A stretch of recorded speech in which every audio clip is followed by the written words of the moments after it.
মানুষ আসলে গুনাহ করে ধ্বংস হয় ৬ কারণে। এই ৬টা বিষয় বিমাশিয়াতিল্লাহি তাআলা ওয়া বিতৌফিকিহি, আল্লাহ পাক যদি আজকে তৌফিক দান করেন এই ৬টা বিষয় নিয়ে আজকে কথা বলবো ইনশাআল্লাহ।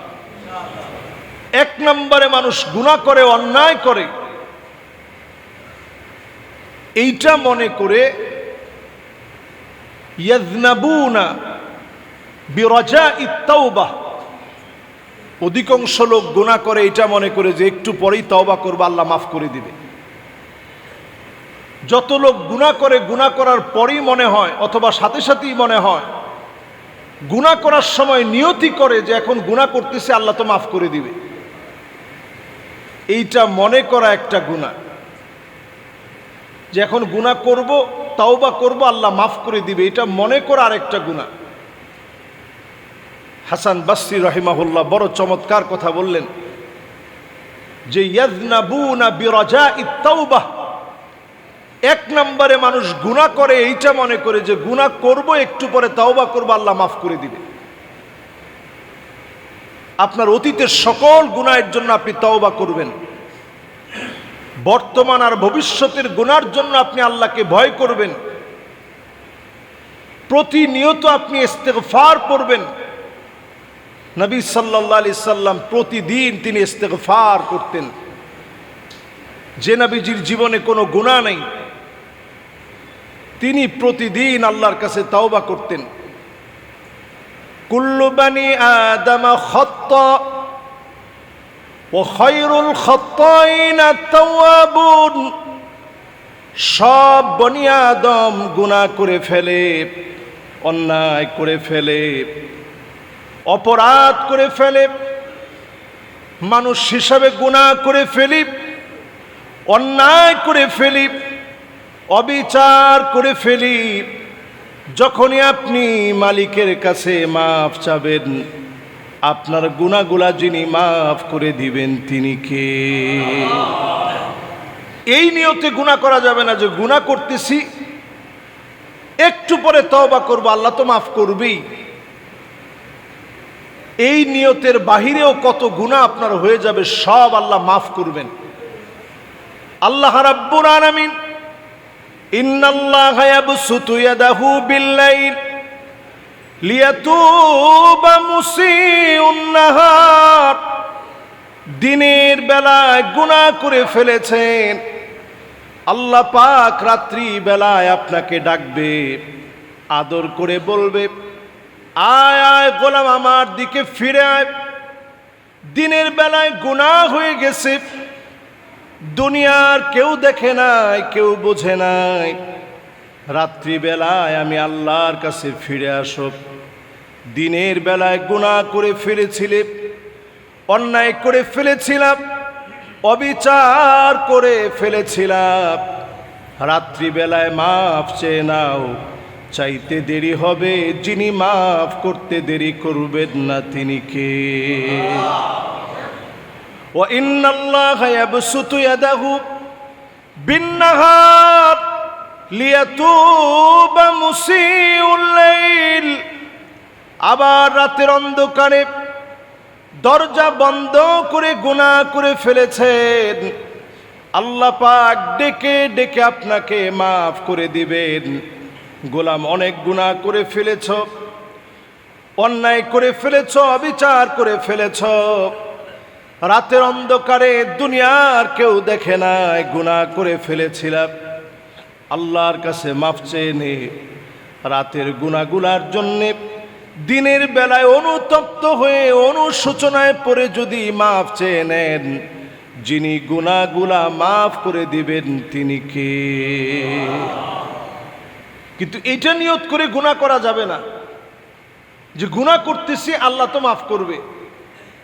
গুনাহ করার সময়ও আপনার ভিতরে মনে হচ্ছে গুনাহ করতেছি, অসুবিধা নেই, আল্লাহ তো মাফ করে দিবে, এটা মনে করা যাবে না। এটা সারাই তো কত গুনাহ আমার জীবনে।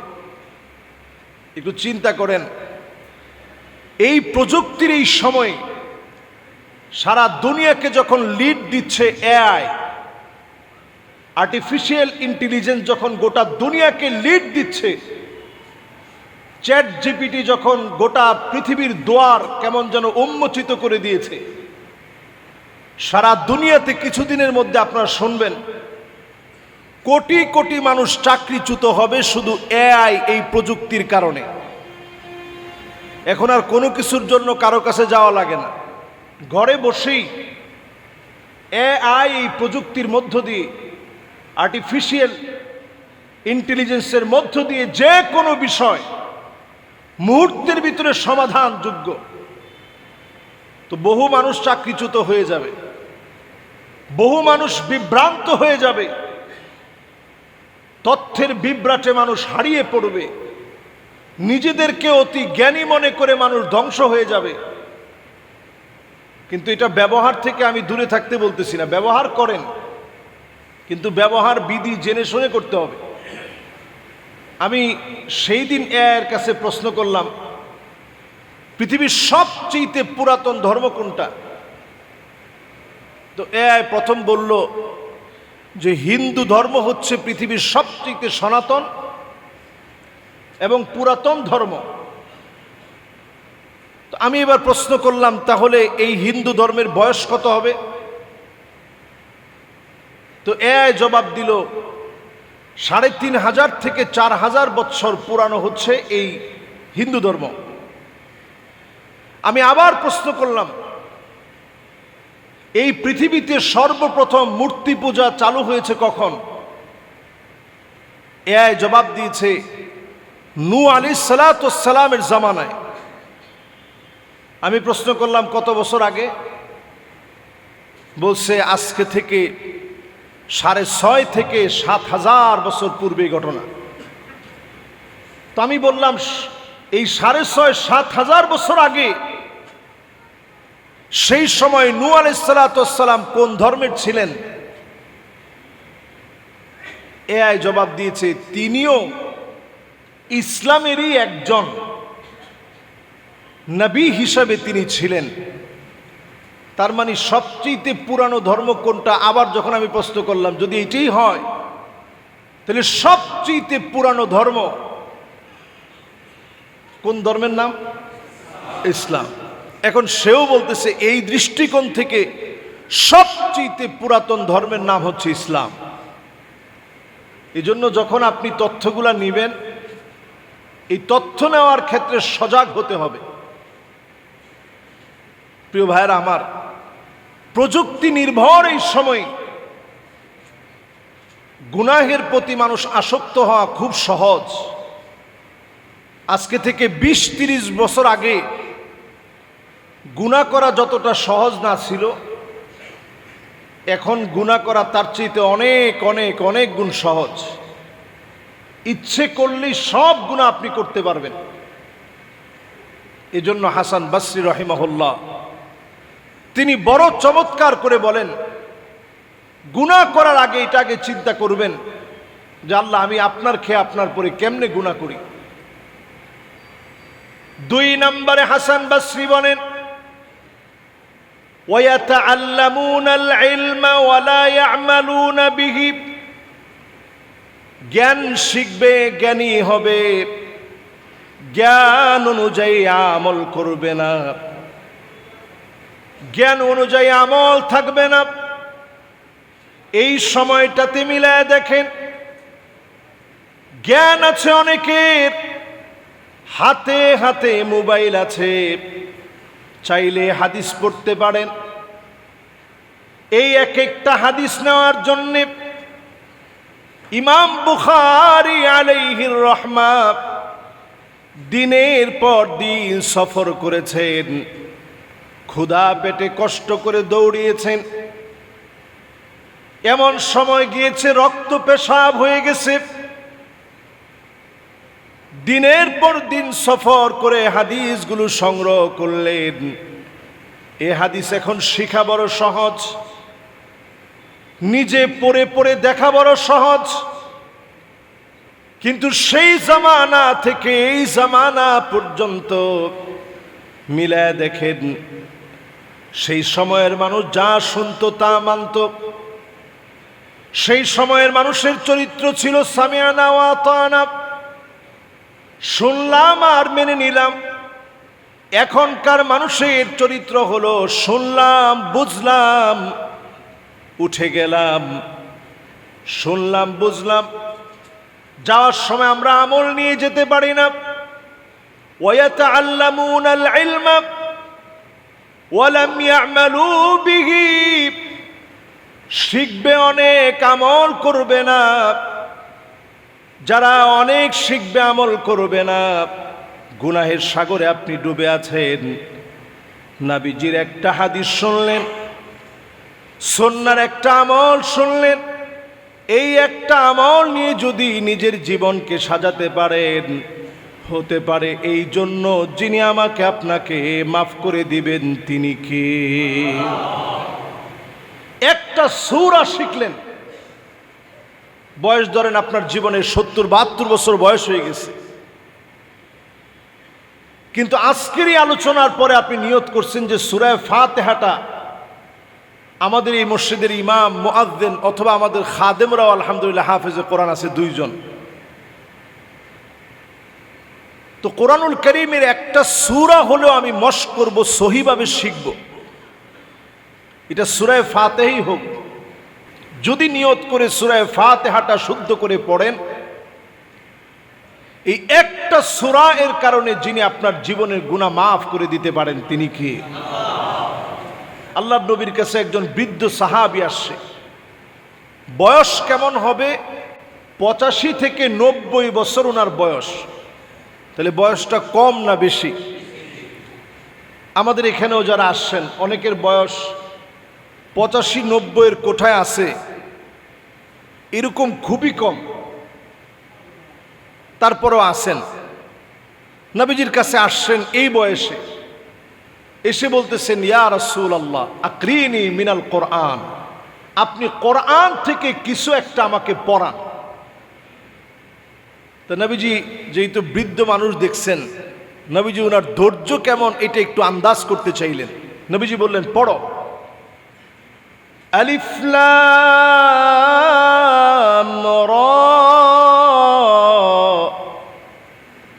সাহাবীর সঙ্গে সঙ্গে বললেন নবী এটা তো হরুফে মুকাত্তাআত দিয়ে শুরু, এই সূরা বড় সূরা, এটা আমি পারবো না, আপনি ছোট কোনো সূরা আমারে পড়ান। নবীজি বললেন ঠিক আছে তাহলে পড়ো হামিম। সাহাবী বলতেছে নবী এটাও তো বড় সূরা, এটাও আমার দ্বারা সহজ না কঠিন? তো নবীজি বললেন ঠিক আছে তাহলে পড়ো সাব্বিহ ইসমা রাব্বিকাল আ'লা আল্লাযী খালাকা ফাসাওয়া والذي قدر فهدى والذي أخرج المرعى। সাহাবী বলতেছে ইয়া রাসূলুল্লাহ এটাও খুব কঠিন লাগে, এটাও আমার দ্বারা সহজ না। স্বাভাবিক বয়স যদি 80-85 হয়, 85-90 হয়, এই বয়সে মুখস্থ কম থাকে না বেশি? মুখস্থ থাকেই না। সেই বয়সে নবীজির কাছে আসছে একটা সূরা পড়ার জন্য। নবীজি বললেন ঠিক আছে এইটাও যদি তোমার কাছে কঠিন লাগে তাইলে পড়ো ইযা যুলজিলাতিল আরদু জিলজালাহা ওয়া আখরাজাতিল আরদু আথকালাহা ওয়া ক্বালাল ইনসানু মা লাহা يومئذ تحدث أخبارها بأن ربك أوحى لها يومئذ يصدر الناس أشتاتا ليروا أعمالهم فمن يعمل مثقال ذرة خيرا يره ومن يعمل مثقال ذرة شرا يره। এতটুকুন যখন নবীজি পড়ছেন, সাহাবীও সঙ্গে সঙ্গে পড়লেন এবং বললেন, নবীজি এটা আমার মনের ভিতরে ধরছে, সহজ লাগছে, মুখস্থ করে ফেললাম। আল্লাহু আকবার। সাহাবী বললেন, ওয়াল্লাযী নাফসু মুহাম্মাদিন বিয়াদিহি লা আযীদু আলাইহা আবাদা। আল্লাহর কসম করে বলি, যে মালিকের হাতে নবীজির প্রাণ, সেই মালিকের কসম করে বলি, এই সূরা আমি জীবনে পড়ে নিলাম, এই সূরা জীবনের ভিতরে গেঁথে নিলাম, এই সূরা নিয়ে আমল করব, মেনে চলার চেষ্টা করব। আল্লাহর নবী সাহাবী যখন চলে যাচ্ছে, অন্যান্যদেরকে দেখায় বললেন, যদি জান্নাতি কোনো লোক দেখতে চাও, এই লোকটার দিকে তাকায় দেখো। একটা সূরা যদি কেউ পুরাপুরি মানে, হতে পারে যিনি মাফ করে দিবেন তিনি কে?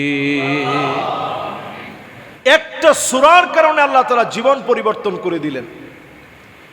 আমরা মুমিন জীবন যাপনে কত কঠিন কঠিন প্রোনাউন্সিয়েশন সব আমাদের ঠিক হয়, সব ভাষা আমরা উচ্চারণ করতে পারি।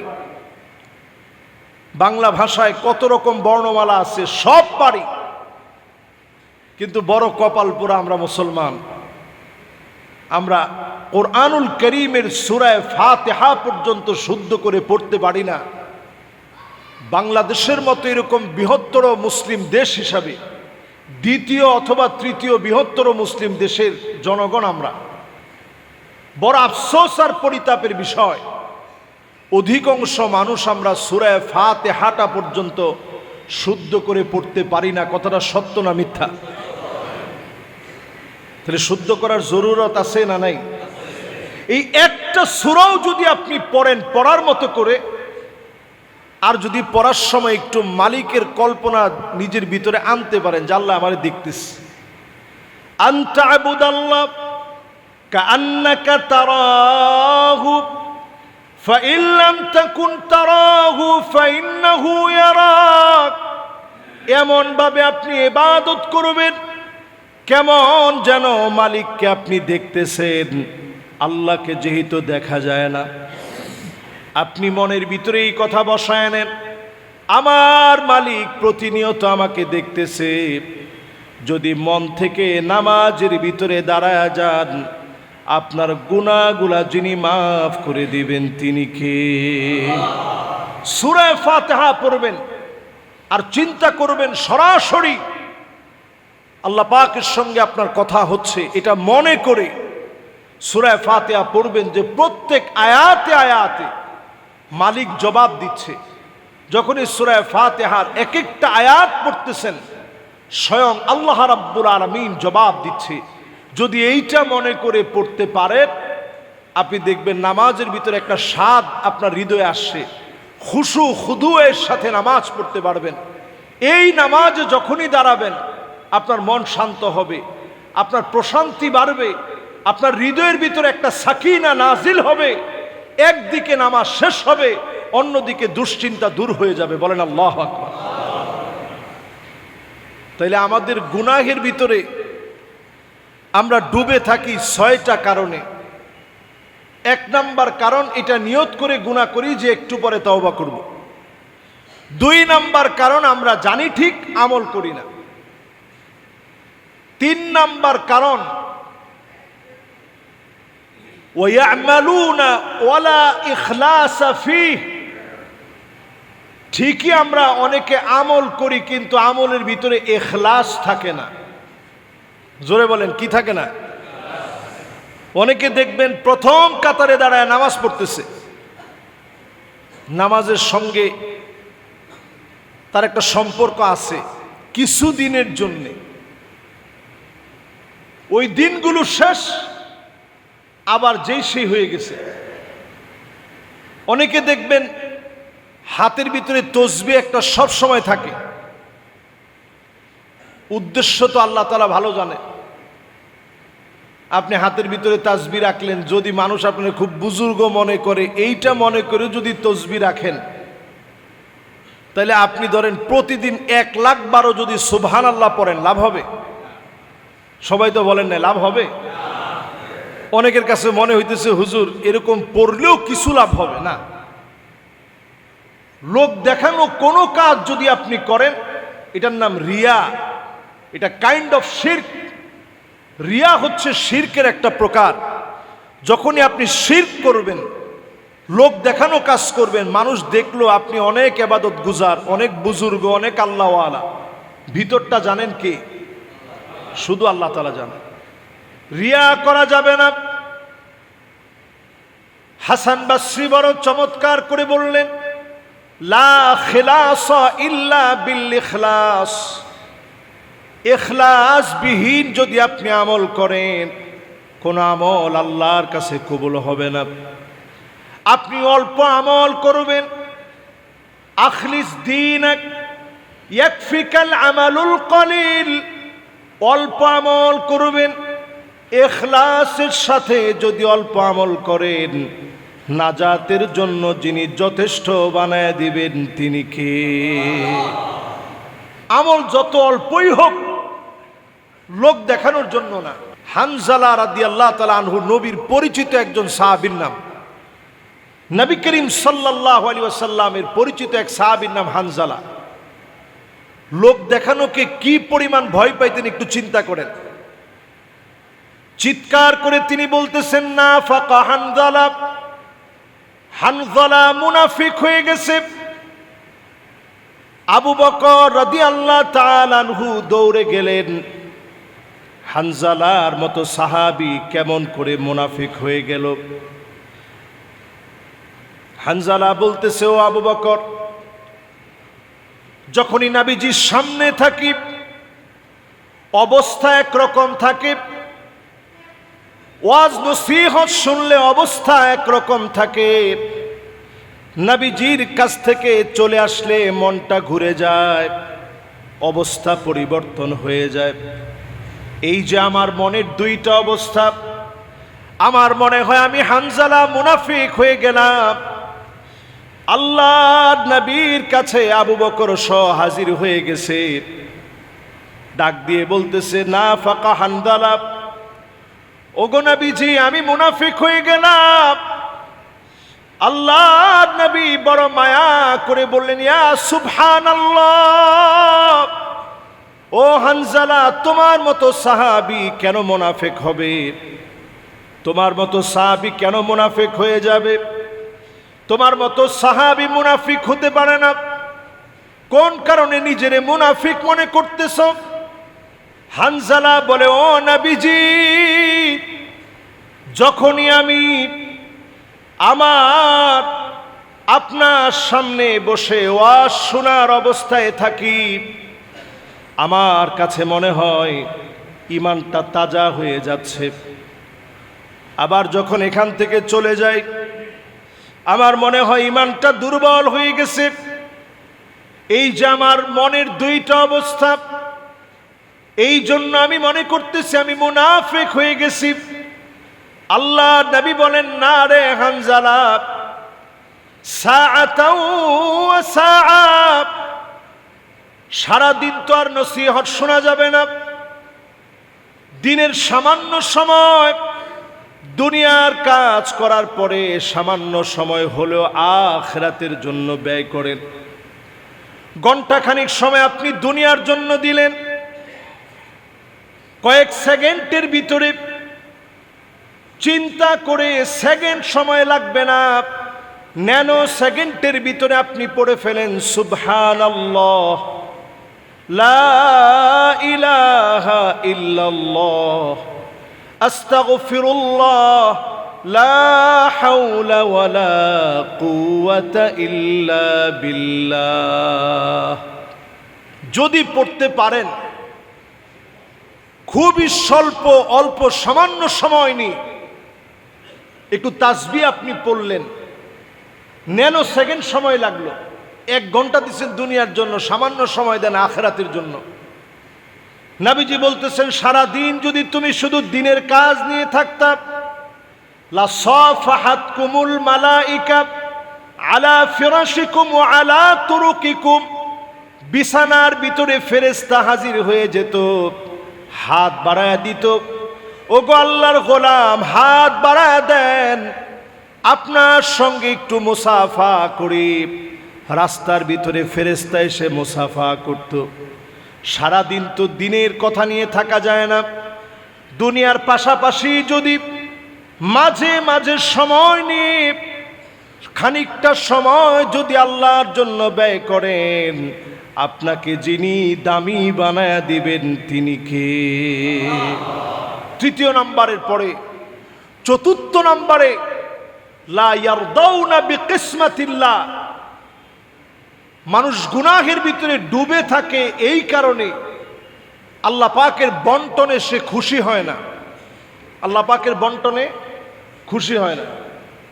আমাদের অনেকেরই মনের ভিতরে চিন্তা আছে, উমুকে এতটুকু প্রতিষ্ঠিত হইলে আমি পারলাম না কেন? একসঙ্গে পড়ছি, আজকে আমি কোথায় সে কোথায়?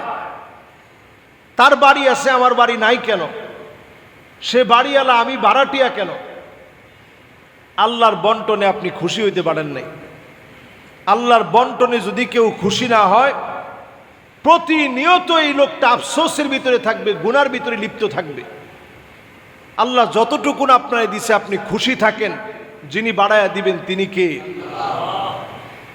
4 নম্বরের পরে 5ম নম্বরে ওয়ায়াকুলুনা রিজকাল্লাহ ওয়া লাম ইয়াশকুরু লাহু, আল্লাহর রিজিক খাবে কিন্তু আল্লাহ শুকরগুজারি আদায় করবে না।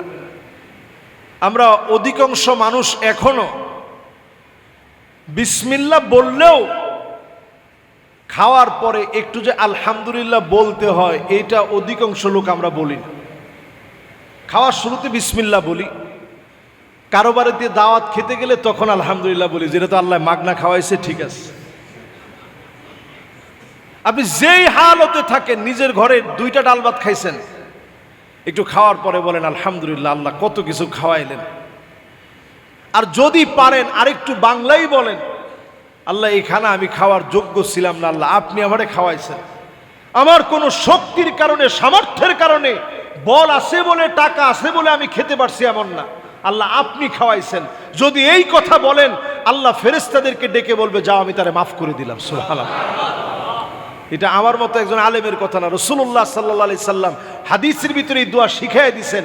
আলহামদুলিল্লাহিল্লাযী, যখনই কোনো খানা খাবেন তখন বলবেন আলহামদুলিল্লাহিল্লাযী আত'আমানি হাযা আত-তা'আম, আল্লাহ এই খানা আপনি আমাকে খাওয়াইছেন। ওয়া রাযাকানিহি, রিজিক হিসাবে আল্লাহ আপনি দিবেন। মিন গায়রি হাওলিন মিন্নি ওয়ালা কুওয়া, আমার কষ্ট, আমার সামর্থ্যের কারণে আমি খেতে পারি নাই, আল্লাহ আপনি আমারে খাইয়েছেন। যদি এই কথা বলতে পারেন, আল্লাহ খুশি হয়ে ফেরেশতাদেরকে বলে যাও আমি বান্দার গুনাহ মাফ করে দিলাম। সুবহানাল্লাহ। এই জন্য যখনই কিছু খাইলেন একটু আলহামদুলিল্লাহ পড়বেন, যে আল্লাহ আপনি খাওয়াইছেন। যা খাইছেন একটু আলহামদুলিল্লাহ পড়বেন। কত মানুষ পৃথিবীতে এখন না খাওয়া অবস্থায় আছে, কত মানুষ পৃথিবীতে বিশেষ করে মুসলমানেরা ক্ষুধার্ত অবস্থায় আছে, খেতে পাইতেছে না। এই সময়ে আল্লাহ শুকরগুজারি আদায় করবে। 6 নম্বরে ওয়া আনতুম তাদফানু মাউতাকুম, মৃতদেরকে আমরা দাফন কাফন করি ঠিক, সেখান থেকে কোনো শিক্ষা আমরা গ্রহণ করি না দেখে গুনার দিকে আমরা ডুবে থাকি। এই যে আমাদের নিচে কবরস্থান আছে, কবরের ভিতরে এই বংশের কত বড় বড় ব্যক্তি এই বংশের ঘুমায় আছে। এই বংশের কত বড় বড় প্রদীপ বাতি সেখানে ঘুমায় আছে। যাদেরকে দিয়ে এই বংশের পরিচয় তারা এখানে ঘুমায় আছে। আমি আপনি দুনিয়ার হায়াতে আছি, কবরে চলে যাওয়া লাগবে। এই কথাটা মাঝে মাঝে এখান থেকে যাওয়ার সময় একটু দেখে যাবেন, যা এটা আমার একটা ঠিকানা। যদি একটু এখান থেকে শিক্ষা নিতে পারেন যে এই জায়গায় আমার ঘুমাইতে হবে, তা আপনার দিয়ে অন্যায় হবে কেমন? আপনি মানুষের কষ্ট দিবেন কেমনে? আলী রাদিয়াল্লাহু তাআলা আনহুর মতো সাহাবী কবরের মাটিগুলো ধরে ধরে কাঁদতেন আর বলতেন মাকানুকা তাহতাত তুরাব, ও আলী রে, তোর জায়গা হবে কবরের এই মাটির নিচে, এই মাটির নিচে তোর জায়গা হবে। মাকানুকা তাহতাত তুরাব, এই কবরের নিচে তোর ঠিকানা হবে। এই নসিহাটুকুন যদি মনের ভিতরে বসায় নিতে পারেন, আপনি দেখবেন নিঃসন্দেহে যিনি মনটাকে আল্লাহমুখী বানায়া দিবেন তিনি কে? প্রতিদিন একবার করে বলবেন মাকানুকা তাহতাত তুরাব, তোমার জায়গা হবে এই মাটির নিচে। মনটার ভিতরে যদি এই নসিহতটা বুঝাই দিতে পারেন, গুনাহের আসক্তি কমে যাবে। হাসান বসরি রহিমাহুল্লাহর 6টা অমূল্য নসিহা আজকে যেগুলো আমরা আলোচনা করলাম, আল্লাহ রাব্বুল আলামিন আমাদের জীবনে গুনাহ ছেড়ে দিয়ে আমলি জীবন যাপনে আল্লাহ রাব্বুল আলামিন কথাগুলোকে কবুল আর মঞ্জুর করুক, পড়েন আমিন।